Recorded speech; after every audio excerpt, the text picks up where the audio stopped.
प्रेक्षकांचं मनपूर्वक स्वागत आहे। बातमीपत्राची सुरुवात करूया सुविचार मालेने। ध्येय साध्य करण्यासाठी धोरण तयार करा। आजचा सुविचार आपण बघितला, आता बघूया आजच्या ठळक बातम्या। अमरावती महानगरपालिकेतील 4 प्रमुख समित्यांच्या निवडणुका यावेळी कोणत्याही संघर्षाशिवाय म्हणजेच बिनविरोध पार पडल्या आहेत। या निवड प्रक्रियेत सत्ताधारी आघाडीचा प्रभाव ठळकपणे दिसून आलाय। शहर सुधार समिती सभापतीपदी भाजपाच्या राधा कुरील यांची निवड झाली आहे, तर उपसभापतीपदी युवा स्वाभिमानच्या सुमिती ढोके यांची निवड झाली आहे। महायुतीचे सर्व घटक पक्ष आणि सर्वांनी घेतलेला जो नेत्यांनी निर्णय, त्या निर्णयानुसार आमच्या युवा स्वाभिमान पार्टीचे शिक्षण सभापतीचे एक सभापती झाले, एक पद ते मिळालं आपल्याला, आणि शहर सुधारमध्ये उपसभापती म्हणून माझी बिनविरोध निवड झालेली आहे। म्हणून मी सर्वांचे मनापासून खूप खूप आभार मानते। कशा पद्धतीची निवडणूक झाली आणि समोर कशा पद्धतीचे काम करणार आपल्या? आता शहर सुधार म्हटल्यानंतर आता शहराचा सुधारच करणं आहे, आणि सभापती राधाताई कुरील आहे, उपसभापती मी आहे, आणि आमच्या समितीमधले सगळे सदस्य सुद्धा काम करणारे आहेत। त्यामुळे आता त्या विषयावर आपण पूर्ण लक्ष देऊन काम करू भविष्यात। महिलांना मोठ्या प्रमाणात या ठिकाणी चान्स मिळाला वाटतं? नक्कीच, कारण महापौर उपमहापौर पदी पुरुष मंडळी विराजमान झाली होती, म्हणून कदाचित सरकारने महायुतीच्या सरकारने हा निर्णय घेतलेला असेल आणि महिलांना सर्व समित्यांवर पद दिली गेली आहे। काय आवाहन कराल नागरिकांना? नागरिकांना हे आवाहन करेल की आपल्या ज्या अडचणी आहे, माझ्या समितीच्या अंतर्गत येणाऱ्या आपल्या ज्याही अडचणी असतील त्यांनी आमच्या समितीत येऊन मांडाव्या, आणि आम्ही त्यांचं 100% समाधान करण्याचा प्रयत्न करू। समितीचे सभापती, उपसभापती आणि सर्व सदस्य मिळून येणाऱ्या काळात आम्ही त्या विषयावर चांगलं चिंतन करून आणि चांगलं काम करून नक्कीच नागरिकांना न्याय देऊ। शिक्षण समिती सभापतीपदी युवा स्वाभिमानीच्या प्रीती रेवणे, तर उपसभापतीपदी भाजपाच्या वंदना मडके यांची बिनविरोध निवड झाली आहे। सर्व जनतेचे खूप खूप आभार, आणि महत्त्वाचं म्हणजे युवा स्वाभिमान पार्टीचे नेते माननीय आमदार रविभाऊ राणा, आमचे मार्गदर्शक सुनील भाऊ राणा, आणि आमच्या प्रेरणास्थान नवनीतजी राणा यांचे मी मनापासून आभार मानते, आणि सर्व महायुतीच्या नेत्यांना आभार मानते की त्यांनी महिलांवर, नवीन तरुण नेतृत्वावर विश्वास दाखवला आणि ही जबाबदारी सोपवली। त्याबद्दल त्यांचे विशेष आभार। शिक्षण समितीसाठी कशा पद्धतीचे काम करणार? महत्वाचं म्हणजे मला लोकांनी निवडून दिलं, तेच मी उच्च शिक्षित असल्यामुळे, तर माझी जबाबदारी अधिक आहे याची मला जाणीव आहे। आणि शिक्षण हे केवळ शैक्षणिक नसून ते नैतिक आणि विकासात्मक असलं पाहिजे, कौशल्यपूर्ण असलं पाहिजे, आणि समाजातल्या प्रत्येक वंचित भागापर्यंत ते पोहोचलं पाहिजे। तर सर्वसमावेशक शिक्षक, सर्वांसाठी शिक्षण आणि पुढे नेणारं, विकास घडवणारं शिक्षण देणं ही माझी जबाबदारी असेल। आणि महानगरपालिकेच्या हद्दीतील शाळांची जी भौतिक परिस्थिती आहे ती सुधारणे, शिक्षणाचा दर्जा सुधारणे आणि अधिकाधिक लोकांचा त्यामध्ये समावेश करणे हे माझे उद्दिष्ट असेल। सध्या स्थिती कशी असेल महानगरपालिकेच्या शाळांची, आणि सर्वात पहिलं काम काय राहील आपल्या शाळेसाठी? ज्या शाळांची दुरावस्था झालेली आहे, पहिलं तर त्याच्यामध्ये सुधारणा करणे, मुलांना तिथे सुरक्षित वाटेल असं वातावरण तिथे तयार करणे, आणि महत्त्वाचं म्हणजे मराठी माध्यमाच्या शाळा टिकवणे आणि वाढवणे, त्यामध्ये ड्रॉपआउटची संख्या कशी घटेल आणि नवीन ऍडमिशन्स कशा होतील या दृष्टिकोनातून पावले उचलल्या जातील। पटसंख्या वाढवण्याकरिता काही नवीन उपक्रम राबवाल का?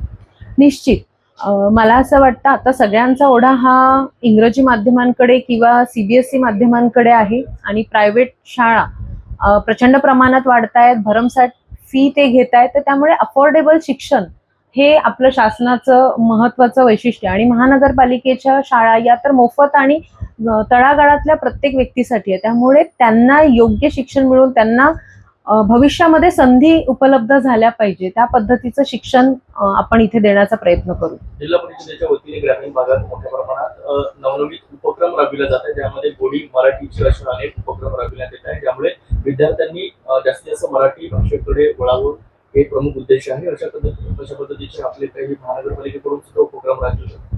निश्चित राहतील, कारण की मराठी ही आपली मातृभाषा आहे, आणि आता आपण जसं AI म्हणतो त्याचेही मराठीमध्ये भाषांतर हल्ली प्रत्येक गोष्टीचं होत आहे, तर त्याच्यामुळे मराठीला पर्याय नाही. जेव्हा तुम्ही मातृभाषेतनं शिकता त्यावेळेला तुमची समज अधिक सकस आणि प्रगल्भ होते. त्याच्यामुळे मराठी भाषेतनं आपण सगळ्या पद्धतीचं ज्ञान देण्याचा प्रयत्न करणार आहोत. आणि मराठी भाषा केवळ वाचावी असे नारे देऊन होणार नाही, तर ते आपल्या शिक्षण प्रणालीमध्ये असायला पाहिजे, हा आमचा प्रयत्न असेल. महिला व बाल कल्याण समिती सभापतीपदी राष्ट्रवादीच्या ममता आवारे तर उपसभापतीपदी भाजपाच्या लता देशमुख यांची निवड करण्यात आली आहे. विधी समिती सभापतीपदी शिंदे गट समर्थित बीएसपी प्रतिनिधी तर उपसभापतीपदी उभाटा गटाच्या स्नेहा लुल्ला यांची निवड झाली आहे.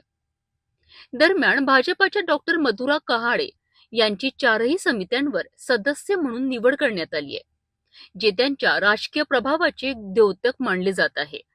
एकूणच या निवडणुकीत कोणताही वाद किंवा मतदान न होता सत्ताधारी गटाने एकमताने सर्व पदांवर आपले वर्चस्व प्रस्थापित केले आहेत.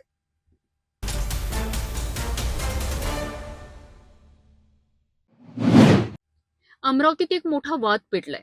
सांगापूर रेल्वे अंडरपास जो नागरिकांच्या सोयीसाठी बनवला तोच आता धोक्याचा ठरत असल्याचा आरोप होतोय. फक्त 6 मीटर रुंद अंडरपास, अरुंद रस्ता आणि येत्या हनुमान जयंतीला लाखोंची गर्दी. प्रशासनाच्या निष्काळजीपणामुळे मोठा अपघात होणार का? अमरावतीतील सांगापूर फाट्याजवळ बांधण्यात आलेला रेल्वे अंडरपास आता वादाच्या भोवऱ्यात सापडलाय. स्थानिक नागरिक आणि लोकप्रतिनिधींचा आरोप आहे की हा अंडरपास तांत्रिक नियमांचे उल्लंघन करून तयार करण्यात आलेला आहे. अंडरपासची रुंदी केवळ 6 मीटर, अप्रोच रोड फक्त 5 मीटर, तब्बल 500 मीटर लांबी आणि तीव्र उतार्यामुळे 2 वाहनं एकाच वेळी जाऊ शकत नाही आणि त्यामुळे अपघाताचा धोका वाढलाय. याच मुद्द्यावरून मनपाचे स्वीकृत नगरसेवक अनिल अग्रवाल यांनी आक्रमक भूमिका घेतली आहे. त्यांच्या इशाऱ्यानंतर रेल्वे प्रशासनही खडबडून जागं झालंय. रेल्वेचे अभियंते, स्थानिक प्रशासन आणि मान्यवरांनी घटनास्थळी जाऊन पाहणी केली. यामध्ये राज्यसभा खासदार डॉक्टर अनिल बोंडे आणि महापौर श्रीचंद तेजवानी यांनीही परिस्थितीचा आढावा घेतलाय. परंतु खरी चिंता आहे ती येत्या हनुमान जन्मोत्सवाची. 2 गाड्या कशा जाईल आणि कशा तिथून क्रॉस होईल आणि लाईन टर्न आहे, लाईन टर्न 5 मीटर इथपर्यंत मी हा पूर्ण 5 मीटरचा रस्ता आहे, 5 मीटर आणि फक्त 12 मीटरची टर्निंग आहे आणि इथून 2 गाड्या टेक्निकली कोणी बनवलं याच्यावर कारवाई करायला सांगा. आणि 6 मीटरचं ओपनिंग आहे, हे सगळं मोजमाप ऐकलं व्यवस्थित. आता हे टेक्निकली यांनी सँक्शन कसं केला, म्हणजे सँक्शन वेगळं आहे आणि जागेवर वेगळं आहे काय, तेच पाहिजे त्याच्याकडून घेऊन आपण. आता इथे मला सांगा, इथून 2 गाड्या कशा जाऊ शकतात आणि इथे एखाद्या बाईला समजा रात्री 8 वाजता पकडलं, 8 नाही दिवसाही पकडू शकते. कोण काय जबाबदार? 5 ते 7 लाख भाविक येण्याची शक्यता. अरुंद अंडरपासमुळे ट्रॅफिक जाम आणि भगदडीचा धोका. नगरसेवक अनिल अग्रवाल यांनी प्रशासनाला स्पष्ट अल्टिमेटम दिलाय. 31 मार्च पर्यंत जुनं लेवल क्रॉसिंग सुरू करा, अंडरपास वन वे करा किंवा नवीन अंडरपास किंवा आरओबी तयार करा, अन्यथा रेल रोको आंदोलन करण्याचा इशारा देण्यात आलाय. या प्रकरणाची गंभीर दखल घेत रेल्वे प्रशासनाने चौकशी सुरू केली आहे. बांधकामात त्रुटी असल्याचे आरोप तपासले जात असून लवकरच सुधारणा करण्याचे आश्वासन देण्यात आले आहे. साईन नाही हो, साईन तर राहणारच आहे. तुम्ही काय गोष्टी छोट्या छोट्या माणसाच्या गोष्टी कोंडले, VR मध्ये आहे, SR मध्ये आहे, नॅशनल हायवे मध्ये आहे, कायच्याच सँक्शन आहे हा. 5 मीटर कोणत्या नियमाप्रमाणे झाला, लिहासाठी चांगलं राहील ना प्रेसला. इतकी लोक आहेत ना इथे, टीव्ही वरून decide होतं आपलं. इथे लिहिलं असेल ना कोणतं काय कुठे आहे सांगा ना, ठेकेदारांना विचारा ना काय आहे तर. ठेकेदार त्याला माहिती त्याच्यावर. मग कोणाला माहित आहे, इंजिनियरला माहित नाही, ठेकेदाराला माहित नाही, तर रेल्वे मंत्र्यांना फोन लावा, त्यांना माहित असेल. माहित कोणाला आहे? स्टँडर्ड ड्रॉइंग आहे. हो, स्टँडर्ड ड्रॉइंग कोणत्या नियमाप्रमाणे, जसं कोणताही रोड केला जातो, हायवे केला जातो, तिथली ट्रॅफिक, तिथला सर्वे, तिथला रेकॉर्ड, तिथला रिपोर्ट, हा स्टँडर्ड ड्रॉइंग कशाच्या हिशोबाने आहे. समजा हा सबवे तुम्ही बडण्या रोडला केला असता काय, नाही, मग इथे का केलं? त्याचं रिझन टीव्ही प्रमाणे आपलं डिसाईड होतो. TVU म्हणजे काय? ट्रेन व्हेकल युनिट राहतं सर. ट्रेन व्हेकल युनिट म्हणजे इथे जे ट्रॅफिक आहे, आतमध्ये 4000 घरं आहेत, याच्या हिशोबाने आहे आम्ही लिहावं असं. हो हो खासदार साहेबांनी समोर सांगून राहिले तुम्ही. हो. पण 4000 घरासाठी 6 मीटरचं ट्रॅफिक मान्य आहे. 4000 घर नाही, तिथून जितके ट्रॅफिक ट्रॅफिक जाते जातात. 24 हो तर मग 4000 घरावाले ट्रॅफिक जाऊन राहिले ना, तेच तर तुम्हाला सांगून राहिलो. इथले जे घर आहेत ते कुठे जातात, कुठून जातात? त्याच रोडनी जातात. मग 4000 घरांचा ट्रॅफिक आहे ना, मग 4000 घरांचा ट्रॅफिक 6 मीटर मधून जाईल का, हेच तर तुम्हाला विचारून राहिलो. मग जाते म्हणून तर ते त्यांनी हा मग सांगा ना तुम्ही, द्या ना मग ऑफिशियली बाईट जाते म्हणून. 6 मीटर मधून 4000 घराचा ट्रॅफिक जातो, हा खासदार साहेबांच्या समोर तुम्ही सांगून राहिले, आमच्या समोर नाही. आणि एकीकडे विकास कामं तर दुसरीकडे नागरिकांच्या सुरक्षिततेचा प्रश्न. चांगापूर अंडरपासचा वाद आता फक्त राजकीय राहिलेला नाही, तर तो थेट जनतेच्या जीवाशी संबंधित मुद्दा बनलाय. आता पाहायचं आहे की प्रशासन वेळेत निर्णय घेते की आंदोलनाचा मार्ग स्वीकारावा लागतो. दर्जाच्या क्षेत्राला तुम्ही अंडरपास 6 मीटरचं 5 मीटरचं, आता तरी रिपोर्ट पाठवा आमच्या भावना सगळा.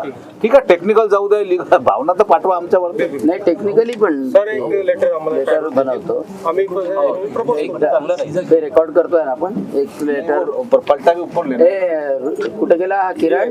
जे पलटा के ऊपर एक रेकॉर्ड करून घे, मी लेटर सांगतो. लेटर मध्ये सांगा तुम्हाला कोणत्या कोणत्या गोष्टी मी सजेस्ट केल्या. एक तर फ्लायओव्हर झाला पाहिजे, हा, कारण की इथे एवढं मोठं तीर्थक्षेत्र आहे, इकडची वस्ती वाढते आहे, त्याच्यामुळं भैया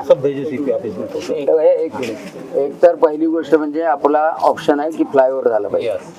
समजा जर का फ्लायओव्हर नसेल होत तर पॅरलल एक एंट्री आणि एक्झिटचा 2 अंडरपास असले पाहिजे. ठीक आहे, म्हणजे सेम आता हे केलेलं आहे, आता हे काय तुम्ही तोडफोड करणार, कारण की तुम्हाला जागाही नाही घ्यावं लागत. तिसरी महत्वाची गोष्ट म्हणजे या हनुमान जयंतीच्या साठी आपल्याला हे सगळं व्हायचं आहे. हनुमान जयंतीच्यासाठी आपल्याला ती भिंत तोडून आपल्याला ट्रॅफिकला जाऊ द्यावं लागेल त्या 24-48 तास. त्याच्यासाठी प्रोव्हिजन करावं लागेल माणसाची. हे लक्षात ठेव, लाल झेंडी वगैरे गाड्या थांबवायसाठी.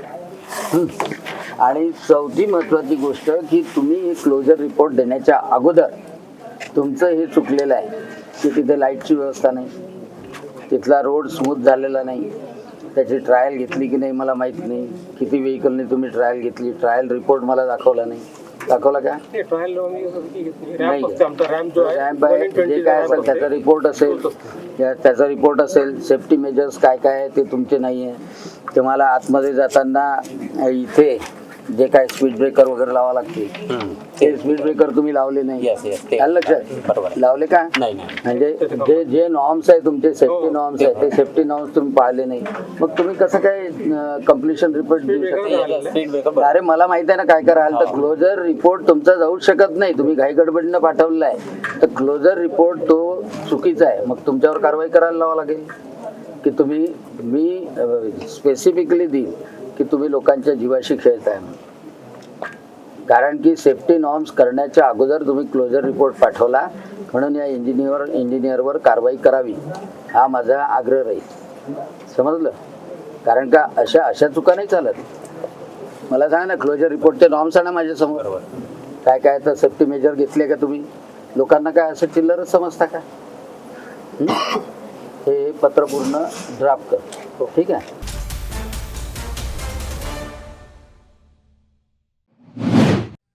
मुंबईत सुरू असलेल्या अर्थसंकल्पीय अधिवेशनात आमदार संजय खोडके यांनी विधान परिषदेत अंतिम आठवडा प्रस्तावाद्वारे अमरावतीतील वाढत्या गुन्हेगारीकडे लक्ष वेधले. त्यांनी सांगितले की अमरावती शहरात अंमली पदार्थ विशेषतः एमडी ड्रग्सची विक्री मोठ्या प्रमाणात वाढत असून शहर हळूहळू ड्रग्ज हब बनत आहे. या पार्श्वभूमीवर त्यांनी गुन्हे शाखेच्या कामकाजावर प्रश्न उपस्थित करत सर्व कारवाई केवळ क्राईम ब्रांच कडूनच होत असल्याने स्थानिक पोलीस स्टेशन आणि वरिष्ठ अधिकाऱ्यांच्या कार्यक्षमतेवरही त्यांनी शंका उपस्थित केली. याच वेळी त्यांनी गुन्हे शाखेचे पीआय संदीप चव्हाण यांच्या नियुक्तीवर गंभीर आक्षेप घेतला. पोलीस महासंचालकांच्या मार्गदर्शन सूचनांनुसार गुन्हे शाखेत पीआय म्हणून काम करण्यासाठी विशिष्ट पात्रता आवश्यक असते, मात्र संदीप चव्हाण हे त्या निकषात बसत नसल्याचा आरोप त्यांनी केलाय. तसेच चव्हाण यांच्यावर पूर्वी कारवाई झाली असल्याचा आणि ते अँटी करप्शनच्या जाळ्यात अडकले असल्याचा मुद्दाही त्यांनी मांडला. अमरावतीत कायदा व सुव्यवस्था सुधारण्यासाठी गुन्हे शाखेच्या कामकाजात तातडीने बदल करण्याची गरज असल्याचंही त्यांनी म्हटलं आहे. कोणत्याही राज्याची प्रगती गुन्हेगारीमुक्त, खंडणीमुक्त, भयमुक्त वातावरण जर असलं तर राज्याच्या प्रगतीसाठी खऱ्या अर्थानं महत्त्वाचं असते.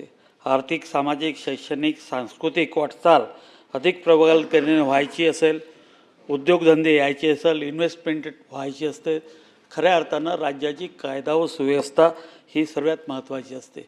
आपण जर अलीकडच्या काळात पाहिलं, गुन्हे घडत असतात, पण त्याचा कन्व्हिक्शन रेट जो आहे तो कन्व्हिक्शन रेट खऱ्या अर्थानं चांगला असला तर गुन्ह्याचा निर्णय लागण्याचं प्रमाण चांगलं असलं पाहिजे. आणि ते राज्याचं जर आपण देशाच्या तुलनेत जर पाहिलं तर कन्व्हिक्शनचं प्रमाण हे महाराष्ट्र राज्याचं फार चांगलं आहे. आणि अलीकडच्या काळात गुन्हेगारीमध्ये खऱ्या अर्थानं 2 सायबर गुन्हा आणि हे जे अंमली पदार्थाचं जे गुन्हेगारी आहे ही मोठ्या प्रमाणात आपल्या राज्यामध्ये झालेली आहे. आपण जर त्याचा विचार केला तर 2021मध्ये 3500 गुन्हे सायबरमध्ये होते, ते आज 2026मध्ये जवळपास 2,32,000 गुन्हे दाखल झालेले आहेत सायबर गुन्हेमध्ये. आणि त्याचप्रमाणे जर आपण अंमली पदार्थाच्या संदर्भात जर विचार केला तर जवळपास 15,873 गुन्हे हा 2026मध्ये आहे आणि जवळपास 4,290 कोटी रुपयाचं ड्रग्स किंवा अंमली पदार्थ जप्त करण्यात आलेला आहे. आणि या संदर्भात माननीय मुख्यमंत्री असतील, उपमुख्यमंत्री असतील, त्यांनी या अंमली पदार्थाच्या संदर्भात आम्ही कायदा बदलतो, कारण की त्याच्यात कमी क्राईमचं मॅट्रिक्स पकडल्यानंतर त्याला काही गुन्हा होत नाही आणि त्याच्यात कायदा बदलण्याची त्यांनी नेहमीच हे सांगितलेली आहे. आपण जर पाहिलं तर या राज्याच्या लोकसंख्येच्या मानात आपल्या पोलिसाचं पर्सेंटेज काय आहे तर आपण जर पाहिलं तर 2024ला जवळपास 12 कोटी लोकसंख्या आपल्या महाराष्ट्राची होती. आणि त्याचं जर प्रमाण पोलिसांचं प्रमाण पाहिलं तर 98,000 पोलीस आपले त्यावेळेस होते. आणि त्याला जर त्याचं प्रमाण प्रत्येक माणसाच्या मागं जर पाहिलं तर 1 लाख लोकसंख्येच्या मागं 172 पोलीस हे प्रमाण आहे. म्हणजे पोलिसाची संख्या वाढवण्याची खऱ्या अर्थानं आपल्या राज्यामध्ये गरज आहे. त्याप्रमाणे आत्ता हाऊसिंग असेल किंवा इतर ज्या पोलिसांना द्यायच्या सुविधा आहे त्याच्यात सातत्यानं सरकार लक्ष घालत आहे आणि त्या मोठ्या प्रमाणात. मी माझ्या अमरावतीचा जर विचार करतो म्हटलं तर आज अमरावतीमध्ये अमरावतीची लोकसंख्या 10 लाखाच्या वर झालेली आहे. आणि पोलीस स्टेशन्स जे आहे ते पोलीस स्टेशन 3 नवीन पोलीस स्टेशनचा प्रस्ताव अमरावतीमध्ये दाखल झालेला आहे, शासनाकडे आलेला आहे, परंतु त्याला मान्यता भेटली नाही. त्याचप्रमाणे अमरावतीमध्ये CCTV कॅमेऱ्याचा 100 कोटीचा प्रस्ताव शासनाकडे प्रलंबित आहे आणि तो गृह विभागाकडे प्रलंबित आहे. त्याला जर मान्यता भेटली तर खऱ्या अर्थानं गुन्हेगारी जी आहे त्याच्यावर पायबंद करण्याचं काम खऱ्या अर्थानं होऊ शकेल. राज्याच्या दृष्टीनं आपण विचार केला तर कैद्यांची संख्या आपली एवढी वाढलेली आहे की आज प्रत्येक जे कारागृह आहे ते ओव्हरफ्लो झाले आहे. तिथंसुद्धा शासनानं लक्ष घालण्याची गरज आहे. आणि हे करत असताना अमरावतीमध्ये मी सांगतो तुम्हाला की आमच्या अमरावतीमध्ये आज एका वर्षात जवळपास 30 गुन्हे मेड्रेक्सचे किंवा अंमली पदार्थाचे दाखल झालेले आहे. म्हणजे ते गुन्हे पकडले, परंतु सातत्यानं आम्हाला अशी भीती वाटते की आमचं अमरावती हे एक अंमली पदार्थाचं हब बनेल की काय, कारण की अंमली पदार्थाचा मोठ्या प्रमाणात इथं प्रभाव आहे. आणि ह्या सर्व गोष्टीवर इथं पोलिसांची संख्या, पोलिसाच्या वसाहती हे वाढण्याची गरज आहे. परंतु हे करत असताना आज अमरावतीमध्ये आपण जर पाहिलं तर हे गुन्हे वाढत असताना आमच्या अमरावतीमध्ये जवळपास 3 DCP आहे, कमिशनरेट आहे, पोलीस स्टेशन्स आहे, परंतु आज आमच्या अमरावतीचा जो गुन्हेगारीचा ग्राफ वाढत आहे, मटके असतील, दारू असतील किंवा इतर गुन्हे जे आहे ते सातत्यानं वाढत आहे. आणि याला महत्त्वाचं कारण असं आहे की आमच्या जेवढा पोलीस फोर्स आहे तो कुठेतरी स्टेगनन झालेला आहे असं वाटते. कारण की आमच्या अमरावतीमध्ये पोलीस एकच मिनिटात आमच्या पोलिसांमध्ये एक PI आहे चव्हाण म्हणून, आणि त्यांना क्राईमचा चार्ज दिला आहे. आणि क्राईमचा चार्ज देत असताना आपले मार्गदर्शक तत्व आहे की जो 3 वर्ष PI असेल त्यालाच आपण क्राईम देऊ शकतो. ज्याच्यावर कधी गुन्हा दाखल नसेल, ज्याची सचोटी चांगली असेल अशा यांना आपण PI म्हणून देतो. परंतु जे आमचे क्राईमचे PI त्यांना 6 महिन्याची कैद झालेली आहे, अँटी करप्शनमध्ये पकडलेले आहे आणि ते तदर्थ PI म्हणून आहे, त्यांना अजून कन्फर्म PI दिलं नाही आहे. आणि आज पूर्ण पोलीस स्टेशनमध्ये एकटा कुठेही रेड मारायची असली तर PI क्राईमच मारू शकतात. पोलीस स्टेशनवाले काही करू शकत नाही, DCP काही करू शकत नाही. सर्व हतबल झालेलं आहे. माझी उपमुख्यमंत्री महोदयांना विनंती आहे की आपण या संदर्भात तातडीनं कारवाई करी. आपल्याला आपण सांगितलं, आम्हाला पत्र द्या, मी त्याप्रमाणे पत्रही देऊ. पण अमरावतीची कायदा आणि सुव्यवस्था जर सुधारायची असेल तर इथं बदल करण्याची गरज आहे.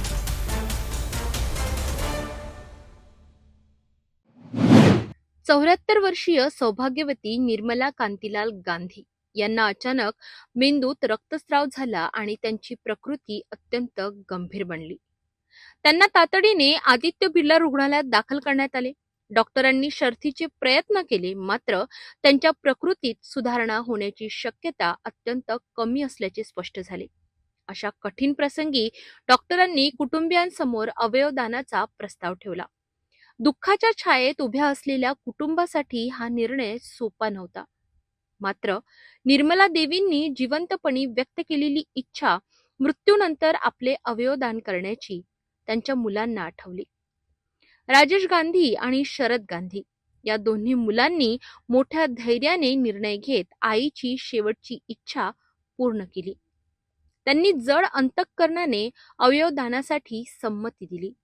या निर्णयामुळे निर्मला गांधी यांचे यकृत, फुफ्फुस आणि नेत्रदान करण्यात आले. त्यांच्या या दानामुळे अनेक गरजू रुग्णांना नवजीवन मिळणार आहे. श्री वर्धमान स्थान में सड़क बढ़िया रोड अमरावती की ओर से श्रीमती निर्मला देवी कांतीलाल जी गांधी, जिनका पूना में निधन हो गया, वो अपने बच्चे के घर के वास्तु के लिए पूना गए हुए थे, जबकि जिंदगी भर वो अमरावती रहते थे. लेकिन वहाँ पर जाने के बाद उनकी तबीयत खराब हुई और बिरला हॉस्पिटल में उनको भर्ती किया गया. उसके बाद डॉक्टरों ने देखने के बाद जब उन्होंने ये निर्णय दिया कि अभी इनका बचना मुश्किल है, तो इनके अवयव दान करने, इनके अवयव काम में आ सकते हैं, ऐसा परिवारजनों से रिक्वेस्ट किया. तो परिवारजनों ने भी तुरंत अपनी सहमति बताते हुए उनके नेत्र, हृदय और फेफड़े, ये तीनों चीज़ें दान करने का निश्चय किया. और दूसरे लोगों के लिए काम आ सके, जाने के बाद में भी वो उनका जीवन याददाश्त बना रहे, इसके लिए उन्होंने दान किया. आज बहुत बड़ा काम किया. परिवार ने जो डिसीजन लिया वो भी एक बहुत ज़बरदस्त डिसीजन लिया. बाकी लोगों को भी उससे प्रेरणा मिलेंगी कि जाते जाते भी आदमी दूसरों के काम कैसे क्या आ सकता है वे दान करके. तो निश्चय ही ये बहुत ही प्रशंसनीय बात है. हालांकि उनके परिवार पर जो दुख घटा है वो तो कोई कम नहीं कर सकता. भगवान ईश्वर से हम यही प्रार्थना करते हैं कि उन्हें अतः शक्ति देवे. वो एक धार्मिक श्राविका थी, गाने में उनको बहुत बड़ा इंटरेस्ट था, प्रभु भक्ति में उनकी बहुत इच्छा रहती थी और हर समय वो धर्म ध्यान में साधु संतों की सेवा में लगे रहते थे. भगवान से यही प्रार्थना करते हैं कि उनके परिवार को शक्ति देवे ये दुख सहन करने की, और उनके जो कार्य थे उनको आगे बढ़ाते हुए वो भी उन अपने आचरण में उनको लावे, ऐसी मैं अपनी भावनाएं व्यक्त करता हूँ. रामनवमीच्या पवित्र दिवशी घेतलेला हा निर्णय केवळ एका कुटुंबाचा नाही तर संपूर्ण समाजासाठी प्रेरणादायी ठरला आहे. अमरावतीतील जैन समाजासह सर्व स्तरातून गांधी बंधूंच्या या कार्याचे कौतुक होत आहे. ही घटना आपल्याला शिकवते की दुःखाच्या क्षणीही मानवतेचा विचार करून घेतलेले निर्णय अनेकांचे जीवन उजळवू शकतात.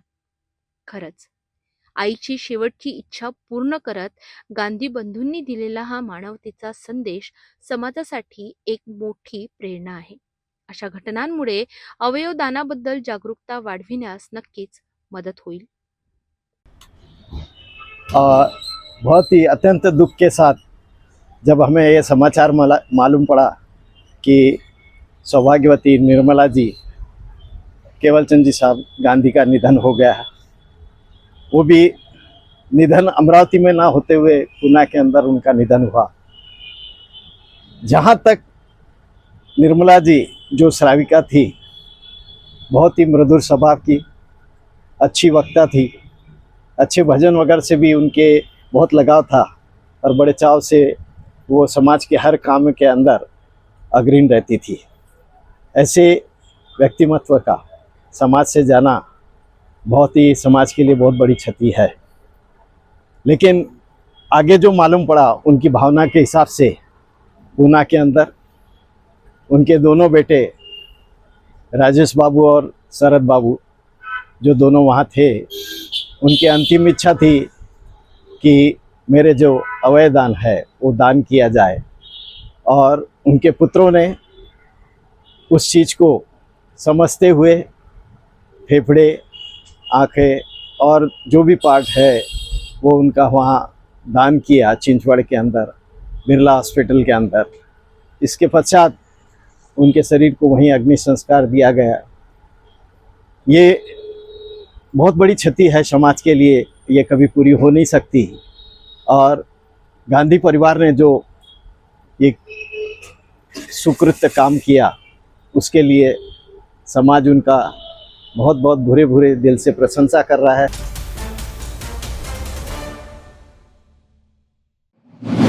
अमरावतीत दरवर्षीप्रमाणे यंदाही श्री वीर हनुमान सेवाभावी समितीच्या वतीने हनुमान जन्मोत्सवानिमित्त भव्य शोभायात्रेचं आयोजन करण्यात आलंय। 6 एप्रिल रोजी निघणाऱ्या या मिरवणुकीत धार्मिक श्रद्धा आणि आधुनिक तंत्रज्ञानाचा अनोखा संगम पाहायला मिळणार आहे। या शोभायात्रेचं मुख्य आकर्षण ठरणार आहे मध्य प्रदेशातील उज्जैन महाकाल येथील गजराज हत्ती, जो विशेष आकर्षण म्हणून सहभागी राहणार आहे। हरियाणातून येणारे कलाकार काली मातेची जिवंत प्रतिकृती, शिव पार्वती विवाह सोहळा आणि विविध धार्मिक सादरीकरण सादर करणार आहेत। या मिरवणुकीत प्रभू श्रीरामांची भव्य मूर्ती आणि संकटमोचन हनुमानाची सजीव वाटारी प्रतिकृती भाविकांचं लक्ष वेधून घेणार आहे। आधुनिक साऊंड सिस्टीम आणि लाइटिंग यामुळे संपूर्ण मिरवणूक अधिक आकर्षक आणि दिमागदार राहणार आहे। महाराष्ट्रातील प्रसिद्ध बँड पथक Maharashtra king Shri star band, Nehru star band आणि इतर पथक या शोभायात्रेला वेगळाच जल्लोष देणार आहेत। पारंपरिक वारकरी दिंडी, आदिवासी नृत्य, माजलीचे खेळ आणि सांस्कृतिक कार्यक्रम यामुळे ही शोभायात्रा केवळ धार्मिक नव्हे तर सांस्कृतिक पर्व ठरणार आहे। समितीच्या वतीने शहरवासियांना मोठ्या संख्येने सहभागी होण्याचे आवाहन करण्यात आले आहे। वीर सेवाभावी समिती अमरावती दरवर्षीप्रमाणे यंदाही आपल्या अमरावतीमधून एक भव्य दिव्य अंधेकी मिरवणुकीचं आयोजन समितीने केलेलं आहे। आणि या आपल्या मिरवणुकीमध्ये आपण उज्जैनचे गजराज हे आपलं विशिष्ट पथक आणि महाकालीचं एक हरियाणाचं जे पथक आहे ते पथकसुद्धा बोलवलेलं आहे। विविध प्रकारच्या जिवंत झाक्या आणि काही ट्रेडिशनल झाक्या या मिरवणुकीमध्ये राहतील। एकूण 25 ट्रॅक्टर आणि ट्रॉलींची ही मोठी जमदार मिरवणूक आहे। ही मिरवणूक दरवर्षी आम्ही हनुमान जयंतीच्या पूर्वसंध्येला, म्हणजे यावेळेस हनुमान जयंती 2 तारखेला आहे तर आपण ती मिरवणूक 1 तारखेला काढत असतो। मिरवणुकीची वेळ ही दुपारी 2 वाजतापासून तर संध्याकाळी रात्री 10 वाजेपर्यंत ही मिरवणूक राहील। आणि माझं सर्व जनतेला, अमरावतीकरांना आव्हान आहे की सगळ्यांनी या मिरवणुकीचा आनंद घ्यावा आणि सर्व हनुमानजीच्या सर्व भाविक भक्तांनी या मिरवणुकीला यावं अशी माझी सर्वांना विनंती आहे।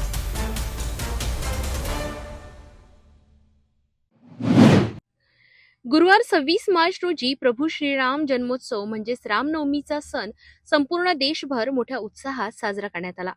अमरावती शहरातही हा उत्सव अत्यंत भक्तिभावाने आणि जल्लोषात साजरा करण्यात आला।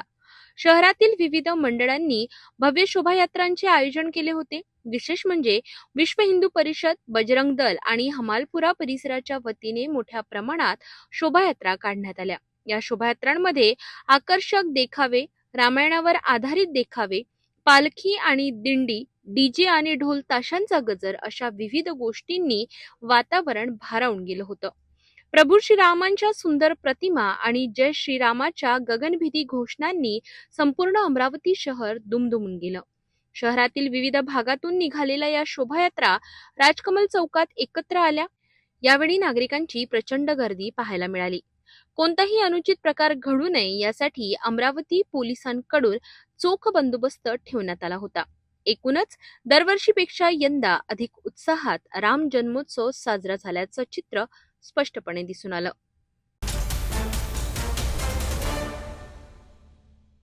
शादी और ब्याह की शुरुआत आराधना साड़ी के साथ Aradhana wholesale shopping mall L2 बीझलँड कॉम्प्लेक्स नांदगाव पेठ अमरावती जवाहर रोड अमरावती. नांदेड जिल्ह्यातील अर्धापूर तालुक्यातील आंबेगाव येथे पत्रकार मनोज मनपुर्वे हे स्थानिक वर्तमानपत्र आणि युट्यूब माध्यमातून पत्रकारिता करतात. गावात सुरू असलेल्या अवैध दारू विक्री विरोधात त्यांनी बातमी प्रकाशित केली. ही बातमी 24 मार्च रोजी प्रसिद्ध झाली आणि याच बातमीचा राग मनात धरून आरोपींनी थेट पत्रकाराच्या घरावर धाड टाकली. गुरुवारी रात्री 4 दुचाकींवरून सुमारे 8 जण गावात दाखल झाले. त्यांनी पत्रकार मनोज मनपुर्वे यांना घराबाहेर बोलावलं. त्यानंतर शिवीगाळ करत मारहाण केली.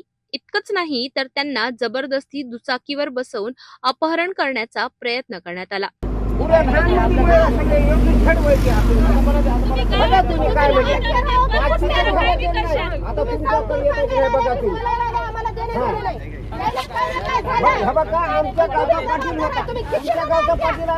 घरी येऊन तुम्ही बसायचं तुम्ही रस्त्यावर काय म्हणण्याची कच्ची काय म्हणून धरायला तुम्ही माझ्या घरी यायचं वय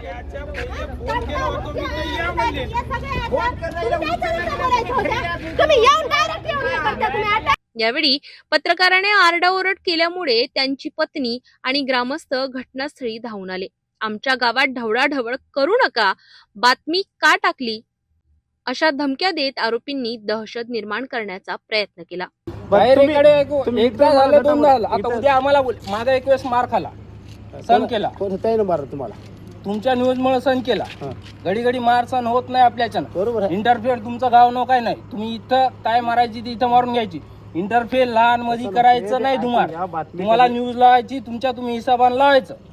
मला धुमार लहानच्या याच्यामध्ये इंटरफेअर करायचा नाही. इकडे तिकडे लावू नका तुम्ही. कोणाला तुम्ही लावू नका.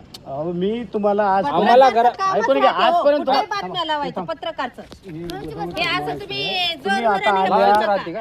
एज्युकेटेड कोणी बी राहते आम्ही तर मागं पुढे पाहिले असतात. असं नाही केलं, असं मारण पहिलाही केला. दरम्यान हा संपूर्ण प्रकार एका ग्रामस्थांनी आपल्या मोबाईलमध्ये कैद केला. ग्रामस्थांनी तात्काळ हस्तक्षेप केल्यामुळे मोठा अनर्थ टळला. घटनेची माहिती मिळताच अर्धापूर पोलीस तात्काळ ऍक्टिव्ह झाले आणि त्यांनी शुक्रवारी सकाळी 2 आरोपींना अटक केली. सर, पत्रकाराचं अपहरण करून त्याला मारहाणीचा प्रयत्न झालेला आहे. काय नेमकी तुम्हाला माहिती आणि काय गुन्हा दाखल होणार आहे? या प्रकरणी अर्धापूर येथील पत्रकार मनोज मन्नापुरे यांनी त्यांच्यासोबत जी घटना घडली याबाबत येऊन मला सर्वस्वी कथन सांगितलेलं आहे. याबाबत आम्ही BNS आणि इतर जे कायदे आहेत त्यानुसार जास्तीत जास्त कडक आणि गंभीर स्वरूपाचे गुन्हे दाखल करणार. आरोपी आमच्या ताब्यात आहेत आणि कायदेशीर कारवाईची प्रक्रिया सुरू आहे. सर, संपूर्ण घटना जी आहे त्याचा व्हिडिओ सुद्धा मोबाईल आलेला आहे. आरोपींना काही अटक केलेली आहे? अटक करणार आहात काय?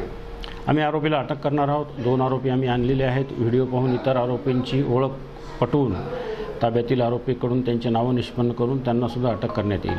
या प्रकरणी पत्रकार संरक्षण कायदा, अपहरण आणि इतर गंभीर कलमान्वये गुन्हा दाखल करण्याची प्रक्रिया करण्यात आली.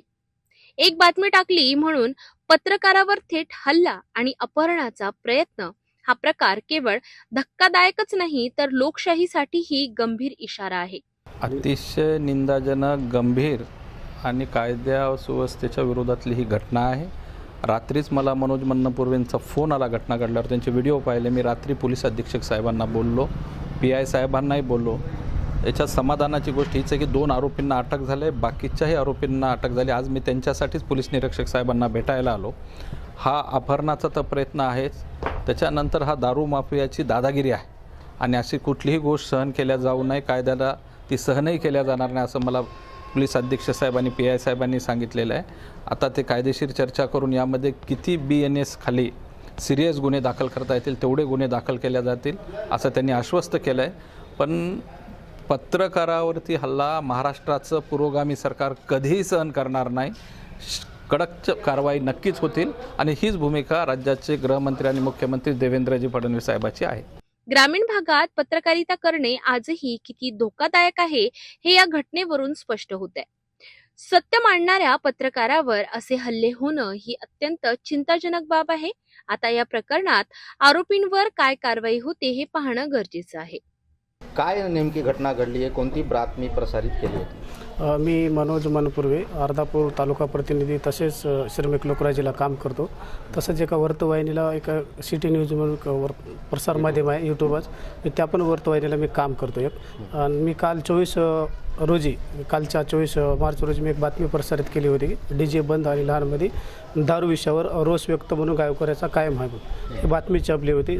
तर काल मला एकाचा फोन आला की रात्री फोन 9:30ला फोन आला की बाबा मनोज कुठं, मी घरी बाहेर या, थोडं तुम्हाला बोलायचं म्हणून मला बाहेर बोलवलं. मी बाहेर आलो.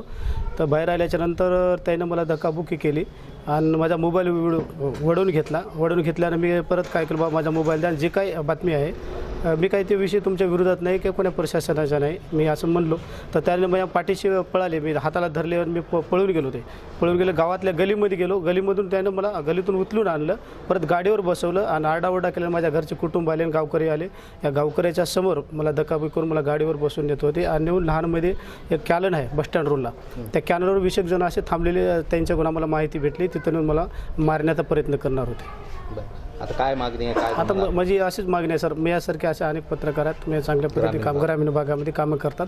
यांनावर असे अन्याय अत्याचार असे होत असल्यानं खरंच पत्रकारिता आम्ही कशा पद्धतीने करावी आणि पत्रकाराला कुठेतरी शासनानं न्याय मिळवून देण्याचं काम करा आणि त्या गुन्हेगारावर योग्य ते कारवाई करावी. असेच 4 ते 5 जण होते, 4 गाड्या आल्या त्या आणि दोनदा मला गाडीवर उचलून गाडीवर बसवलं. तर मी अजून पुढे मारून बाजूला निघालो.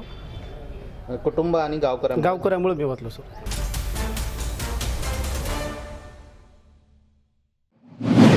नागपूरच्या यशोधरानगर पोलीस ठाण्याच्या हद्दीत ऑटोमोटिव्ह चौक परिसरातील एका खासगी कंपनीत मोठ्या आर्थिक फसवणुकीचा प्रकार समोर आला आहे. 57 वर्षीय फिर्यादी राजेश मृत्युंजय मिश्रा हे संबंधित कंपनीत प्रेसिडेंट पदावर कार्यरत होते. त्यांच्या तक्रारीनुसार कंपनीतीलच 2 वरिष्ठ अधिकारी सुशील रमेशराव भोले आणि चेतन दामोदर तरारे यांनी संगनमत करून कंपनीचा विश्वासघात केलाय. आरोपींनी ग्राहकांना कंपनीच्या नावाने खोटी बिले दिलीत आणि ग्राहकांकडनं ऑनलाईन मिळालेली रक्कम थेट स्वतःच्या बँक खात्यात वळवली.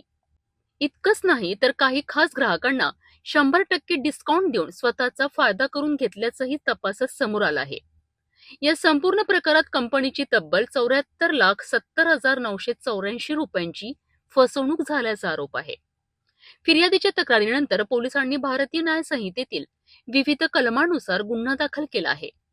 सध्या पोलिसांकडनं या प्रकरणाचा सखोल तपास सुरू असून आरोपींच्या आर्थिक व्यवहारांची चौकशी केली जात आहे.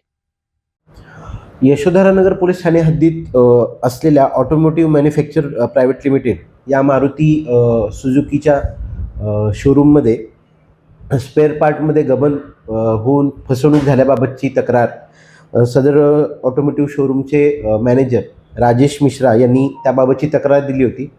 सदर तक्रारीची प्राथमिक चौकशी करून सदर प्रकरणात आरोपी सुशील रमेशराव भोले व चेतन दामोदर तरारे यांच्याविरुद्ध गुन्हा दाखल करण्यात आलेला आहे.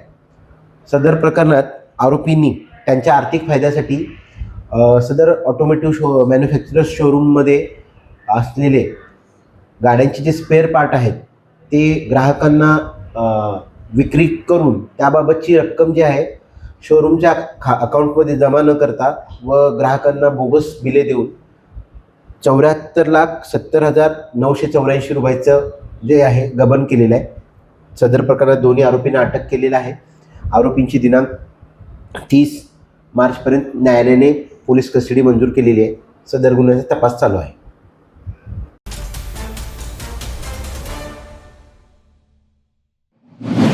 बडनेरा शहरातील नवी वस्ती आणि जुनी वस्ती परिसरात श्री रामनवमी जयंती उत्सव समितीच्या वतीने हा सोहळा मोठ्या उत्साहात पार पडलाय. उत्सवानिमित्त काढण्यात आलेल्या भव्य शोभायात्रेला नागरिकांचा उत्स्फूर्त प्रतिसाद मिळालाय. ढोल ताशांच्या गजरात, डीजेच्या तालावर आणि जय श्रीरामच्या घोषणांनी संपूर्ण वातावरण भारावून गेलं. या शोभायात्रेचं मुख्य आकर्षण ठरलं ते रथावर विराजमान भगवान श्रीरामांची भव्य मूर्ती तसेच रामायणातील विविध प्रसंग साकार करणाऱ्या आकर्षक झाक्यांनी उपस्थितांचे लक्ष वेधून घेतले. यंदा महिलांचा सहभाग विशेष उल्लेखनीय ठरला. पारंपरिक वेशभूषेत मोठ्या संख्येने महिलांनी या शोभायात्रेत सहभाग घेत उत्सवाची शोभा वाढवली. युवकांनीही योजनात पुढाकार घेत विविध जबाबदाऱ्या सांभाळत कार्यक्रम यशस्वी केलाय. या दरम्यान कायदा आणि सुव्यवस्था अबाधित राहावी याकरिता बडनेरा पोलीस स्टेशनचे वरिष्ठ पोलीस निरीक्षक सुनील चव्हाण यांच्या मार्गदर्शनाखाली चोख पोलीस बंदोबस्त ठेवण्यात आला होता. ठिकठिकाणी पोलीस तैनात करून वाहतूक नियंत्रणाची प्रभावी व्यवस्था करण्यात आली होती. हजारो भाविकांच्या उपस्थितीत पार पडलेल्या या सोहळ्याने बडनेरा शहरात भक्ती, एकात्मता आणि आनंदाचे वातावरण निर्माण झालेत.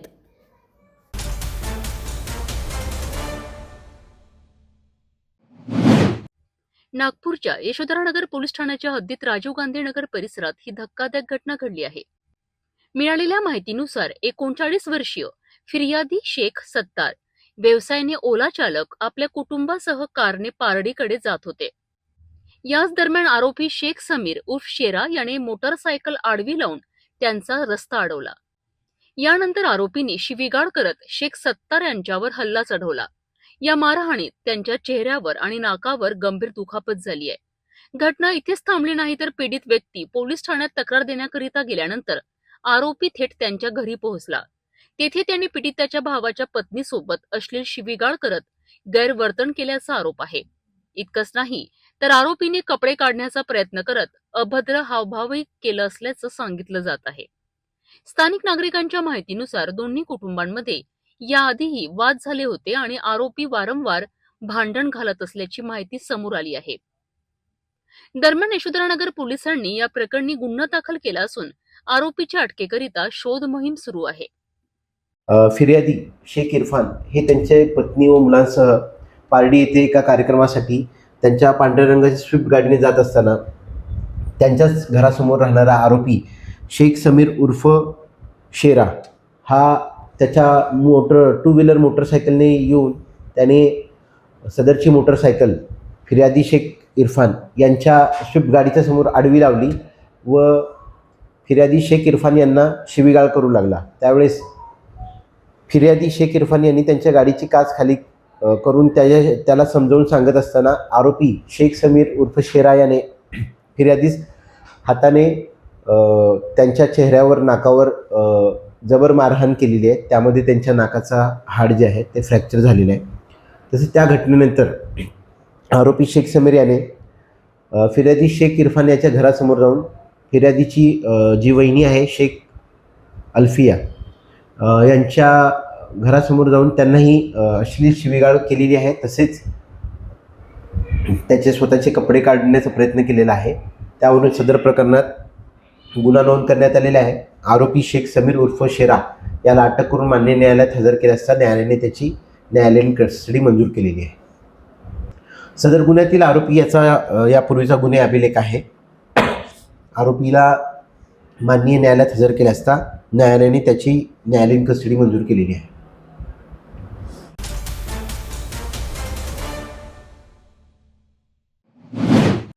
वाशिम जिल्ह्यातील कामरगाव आणि कारंजा लाड परिसरात सध्या पेट्रोल डिझेल्सकरिता नागरिकांची मोठी झुंबड उडालेली दिसत आहे.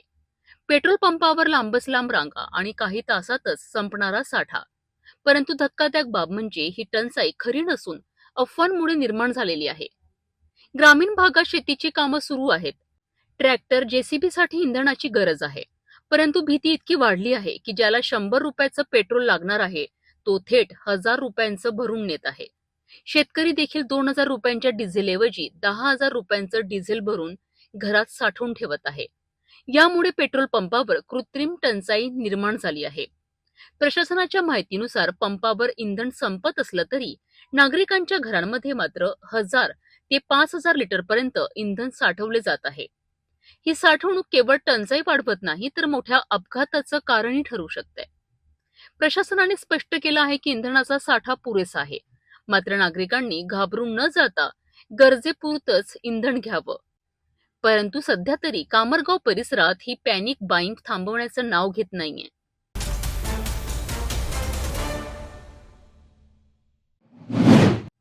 नागपूरच्या यशोधरानगर पोलीस ठाण्याच्या हद्दीत सकाळी सुमारे 8:30 वाजताच्या सुमारास हा अपघात झाला आहे.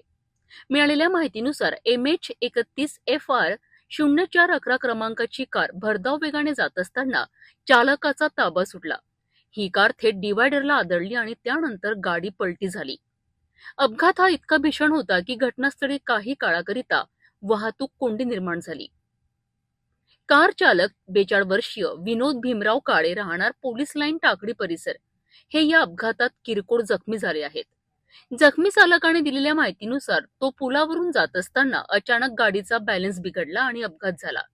सुदैवाने या अपघातात कोणतीही जीवितहानी झाली नाही. घटनेची माहिती मिळताच पोलिसांनी तत्काळ घटनास्थळी धाव घेत परिस्थिती नियंत्रणात आणली आणि वाहतूक सुरळीत केली.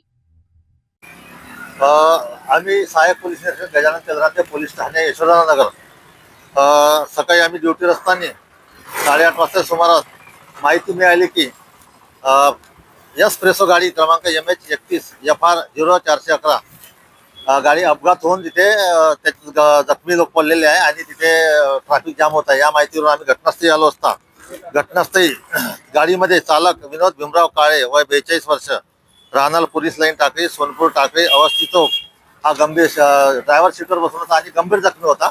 त्याच्याच बाजूला जो बसलेला होता ड्रायव्हर सीटच्या बाजूला नेहाल सिंग सतरंग सिंग ठाकूर वय 63 वर्ष राहणार सादिकाबाद अवस्थी नगर आटाचक्कीजवळ अवस्थी आटाचक्कीजवळ हा किरकोळ जखमी होता. याने सांगितले की हे कळमनाकडे चाललेले होते आणि पुलावरून जात असताना चालकाचा बॅलन्स बिघडल्याने ते डिवायडरला गाडी ठोकल्या गेली आणि गाडी पलटी होऊन रोड पुलावर पडली होती. लोकांच्या मध्ये तिला सरळ करण्यात आली आणि जो गंभीर जखमी होता चालक त्याला आम्ही चेतक मोबाईलमध्ये हॉस्पिटल येथे पुढील उपचार करता पाठवण्यात आलेले आहे. ज्यावेळेस ऍक्सिडेंट झाला त्यावेळेची परिस्थिती कशी होती इथली, काय पाहण्यात आलं की गाडी किती पलट्या खाल्लेल्या तर काय सांगाल? गाडी पलटी होऊन एका साईडला झालेली होती. मला वाटते वरच्या दिशेने पण पलटी होऊन ते वरचे टप्पर जे आहे चपकलेले दिसत आहे आणि एक साईड चपकलेली आहे. तर होऊ शकते गाडीने 1-2 पलट्या खाल्ल्या असाव्या आणि त्यात गंभीर जखमी झाला.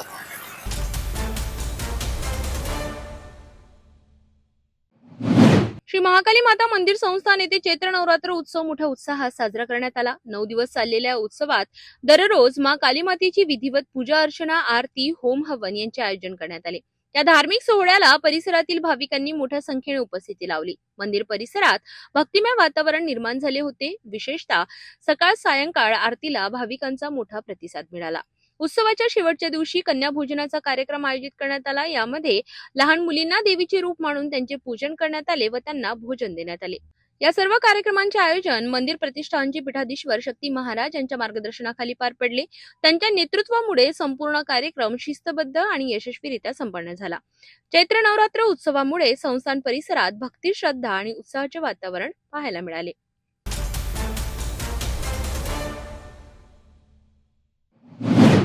रावेर तालुक्यातील पाल वनक्षेत्रातील गारबर्डी परिमंडळातील कक्ष क्रमांक 32 मध्ये अवैधरित्या डिंक संकलन आणि वाहतूक सुरू असल्याची गुप्त माहिती वन विभागाला मिळाली होती. या माहितीच्या आधारे 25 मार्च रोजी वन विभागाने धडक कारवाई करत 4 आरोपींना ताब्यात घेतले. या कारवाईत तब्बल 110 किलो धावडा डिंक जप्त करण्यात आलाय. अटक करण्यात आलेल्या आरोपींमध्ये मध्य प्रदेशातील मेंढागड आणि मांडवखेडा येथील 4 जणांचा समावेश आहे. या प्रकरणाची सखोल चौकशी करत वन विभागाने पाल परिसरातील अवैध गोदामांवरही धाड्या टाकल्या. या धाडीत धावडा, सलाई आणि कड या प्रजातींचा तब्बल 7500 किलो डिंक जप्त करण्यात आलाय. जप्त करण्यात आलेल्या मुद्देमालाची एकूण किंमत सुमारे 15 लाख रुपये असल्याचे सांगण्यात आले आहे. यासोबतच कारवाई दरम्यान एक 4 चाकी आणि एक दुचाकी वाहनही जप्त करण्यात आले. या प्रकरणी भारतीय वन अधिनियम 1927 आणि वन्यजीव संरक्षण अधिनियम 1972 अंतर्गत गुन्हा दाखल करण्यात आला आहे. ही संपूर्ण कारवाई उपवनसंरक्षक कृष्णा भवर आणि सहाय्यक वनसंरक्षक सत्यजित निकत यांच्या मार्गदर्शनाखाली पार पडली आहे. वनपरिक्षेत्र अधिकारी शीतल नगराळे आणि त्यांच्या पथकाने ही मोहीम यशस्वीरित्या राबवली.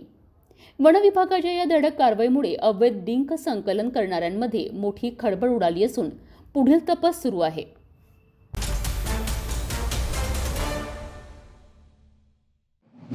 राष्ट्रीय स्तरावरील उपक्रम मानला जातो. दरवर्षी वेगवेगळ्या राज्यांमध्ये आयोजित होणाऱ्या या स्पर्धेचे यंदाचे आयोजन महाराष्ट्रातील नागपूर शहरात करण्यात आले आहे. या मेळाव्याचे उद्घाटन 29 मार्च रोजी सायंकाळी मुख्यमंत्री देवेंद्र फडणवीस यांच्या हस्ते पोलीस मुख्यालयातील शिवाजी स्टेडियम येथे होणार आहे. या स्पर्धेत देशभरातील 29 संघ सहभागी होत असून एकूण 1327 पोलीस अधिकारी आणि कर्मचारी तसेच 144 पोलीस डॉग्स या स्पर्धेत आपली कौशल्ये दाखविणार आहेत.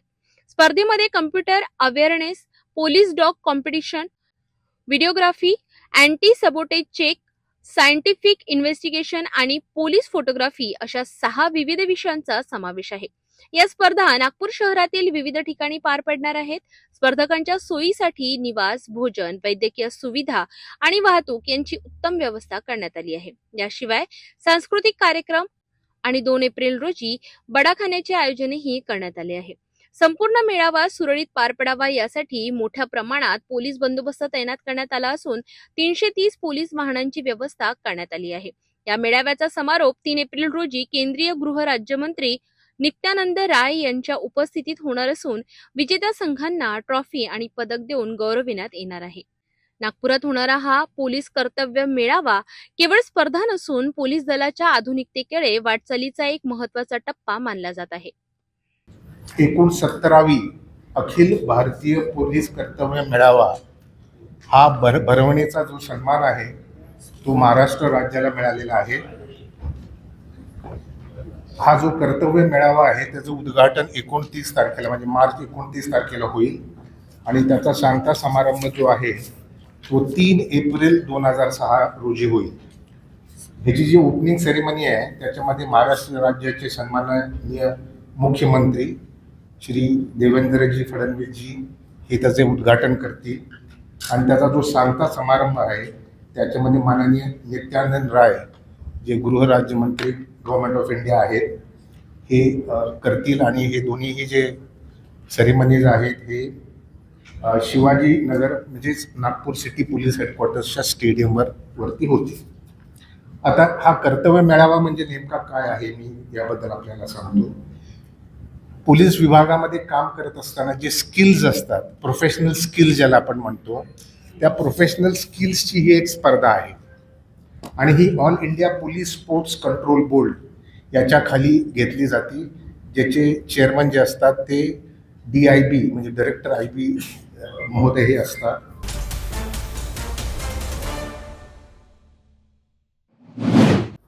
सोशल मीडियावर पसरलेल्या अफवा आणि इराण युद्धाच्या चर्चांमुळे नागरिकांमध्ये भीतीचं वातावरण निर्माण झालं आहे. याच पार्श्वभूमीवर छत्रपती संभाजीनगर जिल्ह्यातील विविध पेट्रोल पंपांवर मोठ्या प्रमाणात गर्दी उसळली आहे. काही ठिकाणी साठा संपलाय असं बोर्डही लावण्यात आलंय. प्रशासनाने तात्काळ हस्तक्षेप करत स्पष्ट केलं आहे की इंधनाचा कोणताही तुटवडा नाही, पुरवठा पूर्णपणे सुरळीत आहे. नागरिकांनी घाबरून जाऊ नये. सध्या परिस्थितीत नियंत्रणात ठेवण्याकरिता वाहनांना मर्यादित प्रमाणात इंधन दिलं जात आहे. या दरम्यान खुलताबाद आणि वेरूळ परिसरात वेगळीच परिस्थिती पाहायला मिळते. हा भाग ऐतिहासिक आणि पर्यटनदृष्ट्या अत्यंत महत्त्वाचा आहे. जगप्रसिद्ध वेरूळ लेणी, भद्रमारुती मंदिर आणि सुलीभंजन येथील दत्त मंदिरामुळे येथे दररोज मोठ्या प्रमाणात पर्यटक आणि भाविकांची वर्दळ असते. मात्र या संपूर्ण परिसरात फक्त 2च पेट्रोल पंप उपलब्ध आहेत. त्यापैकी एक पंप वादग्रस्त आणि अपुऱ्या सुविधांमुळे नागरिकांकडून टाळला जात असल्याने सर्व भार दुसऱ्या पंपावर येत आहेत. पेट्रोल, डिझेल, LPG, CNG याचा तुटवडा जो आहे तो आपण दर जागी दरवेळी बातम्यांमध्ये पाहतोय. सध्या आपण आहोत खुलताबाद तालुक्यामध्ये.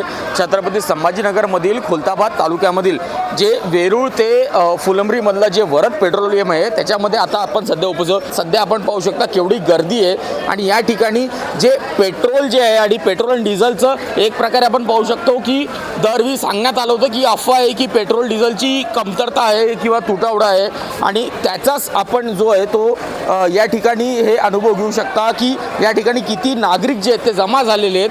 पेट्रोल आणि डिझेलसाठी एवढी गर्दी लागलेली आहेत. या पेट्रोल पंपाचे जे संचालक जे आहेत वरद पेट्रोल पंपाचे संचालक ते आपल्यासोबत सध्या उपस्थित आहेत. आपण त्यांच्याकडून खरी जी माहिती आहे ती जाणून घेऊया. सर, खरं सांगा, पेट्रोल आणि डिझेलचं खरंच तुटवडा आहे का? नाही, ही फक्त लोकांनी अफवा केलेली आहे. बरं, त्याच्यामुळे एवढे नाही पण जर का अफवा केलेली आहे तर मग आता दिवसाला किती लोक येतात आणि तुमच्याकडे मग याचा शॉर्टेज का होतो? शॉर्टेज काय होतं, एक गाडीला जो 100 रुपयाचा भरत होता तो 200, 300, 500 घेऊन चालला. त्याच्यामुळे गाडी आली का संपून जाते. आणि फुलंब्री ते वेरूळपर्यंत कोणताच पंप चालू नाही आहे, त्याच्यामुळे हा प्रॉब्लेम आहे. अनेक पंप आपण पाहिले की अनेक पंप आपण बघू शकता की अनेक पंप बंद झालेत. जसं आपण बघू शकतो की खुलताबाद नाक्यावरती जो पंप आहे तो सुद्धा बंद झालेला आहे. आपल्याकडे इथे टँक आलेली आहे किंवा काय आलेलं, पण एवढी गर्दी आहे. पण एवढ्या गर्दीला आणि एवढे जे नागरिक या ठिकाणी उपस्थित आहेत यांना तुम्ही तेवढं पेट्रोल किंवा डिझेल उपस्थित किंवा तेवढा पुरवठा करू शकता का? आज आमची गाडी आली होती, 20 केलची गाडी होती, 10 केल पेट्रोल, 10 केल डिझेल. पोलीस प्रोटेक्शन बोलवलं, नंतर वाटायला सुरुवात केली. कलेक्टर पुरवठा अधिकाऱ्याचे आदेश होते, 2 लिटर पेट्रोल, 2000 गाडी डिझेल कॅनमध्ये द्यायचं नाही, बॉटलमध्ये द्यायचं नाही. जोपर्यंत आमच्याकडे आहे तोपर्यंत देऊ, नंतर बंद करून टाकू. जिल्हाधिकाऱ्यांनी सुद्धा आदेश दिलेले होते की जे दुचाकी असतील, दुचाकींना 200 रुपयाचं पेट्रोल द्यायचं आणि 3 चाकी वा 4 चाकी वाहन असतील त्यांना 2000चं द्यायचं, 500चं द्यायचं सांगितलं होतं. पण मग ते त्या आदेशाचं पालन या ठिकाणी होत आहे का? होत आहे. बघा, तुम्ही व्हिडिओ करा, MPDचे फोटो काढा, दाखवा तुम्ही. आम्ही कॅनमध्ये देत नाही, बॉटलमध्ये देत नाही, 200च्या वर गाडीवाल्याला देत नाही, 500च्या वर फ्री वेळवायला देत नाही. मोठी गाडी जी त्यांना 2000च्या आत कॅन वगैरे आमच्याकडे काहीच नाही. बरं, आता तुम्ही एक सांगा, जसं तुम्हाला माहीत असेल ना, आता तुम्ही पेट्रोल पंपचे संचालक आहात आणि तुम्ही पेट्रोल पंप एवढं मोठं चालवतात आणि हायवेवरचा पेट्रोल पंप आहे, नॅशनल हायवेचा पेट्रोल पंप आहे, तर तुम्हाला एक गोष्टीची कल्पना असेल की हे जे काही तुतवडा चालू आहे तर तो कधीपर्यंत तुमच्या अंदाजाने कधीपर्यंत याचं सगळं जे निवारण आहे ते होईल? माझ्या तरी अंदाजानं 2 दिवसात याचं निवारण होऊन जाईल. तर तुमचं म्हणणं आहे की 2 ते 3 दिवसामध्ये किमान? फक्त ही लोकांना अफवा केलेली आहे, व्हॉट्सअपवर बसलं मेसेज टाकता वगैरे, त्याच्यामुळे गर्दी. आता हे लोक भरून गेले, हे 8 दिवस नंतर पंपावर येणारच नाही. जसं की आपण पाहिलं की जे पेट्रोल पंपाचे संचालक होते त्यांनी सुद्धा सांगितलेलं आहे की 2 ते 3 दिवसामध्ये ही जी समस्या आहे याचं निवारण होईल. आता आपण माझ्या मागे बघू शकता केवढी मोठी रांग लागलेली आहे. इथे दुचाकी स्वार असतील किंवा 4 चाकी असतील किंवा ट्रॅक्टर असेल किंवा टेम्पो असेल, ट्रक असेल, ट्रॅक्टर असेल, जे काय असेल ते सगळे या ठिकाणी उपस्थित आहेत. भाऊ, किती टाइम से रुके यहाँ पे? आधे घंटे से रुके. कितने? आधे घंटे से. अर्ध्या तासापासून हे थांबलेले. आधे घंटे से पेट्रोल नाही मिळाला आपको? अर्ध्या तासापासून हे थांबलेले आहेत, अजून यांना पेट्रोल भेटलं नाही कारण की एवढी रांग या ठिकाणी लागलेली आहे. आपण अजून काही नागरिक आहेत त्यांच्यासोबत पण बातचीत करूया. किती टाइम सुरू केली? अर्धा तास यांना सुद्धा झालेलं आहे. अर्ध्या तासापासून नागरिक या ठिकाणी थांबलेले आहेत आणि त्यांना पेट्रोल जे आहे ते अजून भेटलेलं नाही आहे कारण की आपण माझ्या मागे बघू शकता रांगच रांग लागलेली आहे. आता या गोष्टीचं निवारण कधी होईल आणि कधी नाही होईल हे पाहणं महत्त्वाचं ठरणार आहे. आणि तिथेही प्रचंड गर्दी होत आहे. या परिस्थितीचा फटका सर्वाधिक बसतोय तो शेतकऱ्यांना, कारण गहू काढण्यासाठी लागणारे ट्रॅक्टर आणि हार्वेस्टर डिझेल अभावी थांबले आहेत. यामुळे शेतकऱ्यांची कामं रखडली असून मोठं नुकसान होण्याची शक्यता व्यक्त केली जात आहे. जसं की आपण बघितलं की पेट्रोल आणि डिझेलचा तुटवडा जो आहे तो अख्ख्या महाराष्ट्रामध्ये किंवा अख्ख्या देशामध्ये आपल्याला जाणवायला भेटला होता. आणि त्यातच आपण सध्या आहोत फुलंब्री रस्त्यावरती, वेरूळ ते फुलंब्री रस्त्यावरती.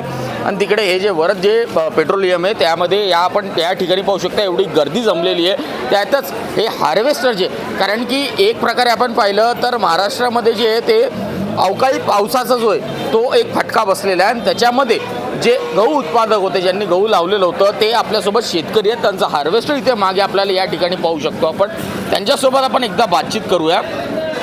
दादा, काय सांगाल? आता अवकाळी पाऊस पण आला, तुमचा गहू पण लागलेला आहे आणि त्यातच हे डिझेलचा तुटवडा झाला. काय झालं, आमच्याकडं हार्वेस्टर गहू काढायला आलं होतं पण त्याच्यामध्ये डिझेलच नव्हतं. डिझेल नसल्यामुळं आता बी समजा आता 30 तारखेला पाऊस सांगेल, त्याच्यामुळं काय आलं तर हार्वेस्टरला डिझेलची लिमिट नसावं एक माझ्यानुसार.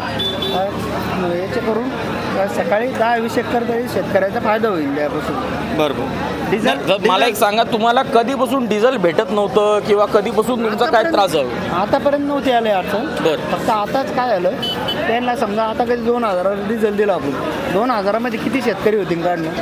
होणारच नाही. त्याच्यामुळं हार्वेस्टरला लिमिट नाही पाहिजे आता, कारण जे तोंडाशी गहू आलेले आहे आता परत 30 तारखेला पाऊस सांगेल. पावसामुळे सगळे शेतकऱ्याचे नुकसान होऊ शकते. हार्वेस्टरला अडचण नाही पाहिजे. जसं की आपण पाहिलं की शेतकऱ्याची मागणी पण आहे की हार्वेस्टला 2 हजाराची लिमिट नको, कारण की बळीराजा शेवटी तोच बळीराजा आहे जो आपल्या सगळ्यांना जेवण खाऊ घालतो, आपल्या सगळ्यांच्या घरामध्ये अन्न पुरवतो. आणि त्या बळीराजाची मागणी आहे की हार्वेस्टरला 2 हजाराची लिमिट नसावी, कारण की आत्ता सध्या सीझन चालू आहे आणि आत्ता गहू काढण्याचं काम चालू आहे आणि त्याच्यामध्ये जर का लिमिट दिली डिझेलची तर मग यांचं गहू कुठून निघणार आणि बळीराजा कुठून सुखी होणार. कारण वर्षभर जर का काम करून बळीराजा जर का एवढं राबतोय आणि त्याच्यानंतर सुद्धा जर का अवकाळी पावसामुळे आणि या डिझेल आणि याच्या तुटवड्यामुळे जर का त्रास होत असेल तर मग त्याला जबाबदार कोण आणि त्याचं उत्तर कोण देणार, हा मोठा प्रश्न उपस्थित होतो. सहकारी राजेश थोरातसोबत धवल गोलब, सिटी न्यूज, छत्रपती संभाजीनगर.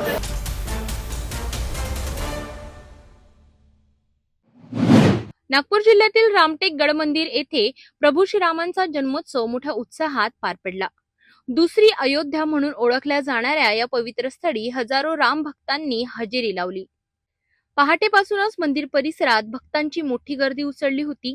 कीर्तन, भजन आणि मंत्रोच्चारांनी संपूर्ण वातावरण भक्तिमय झाले होते. प्रभू श्रीराम यांची विशेष पूजा आणि आकर्षक शृंगार करण्यात आला होता.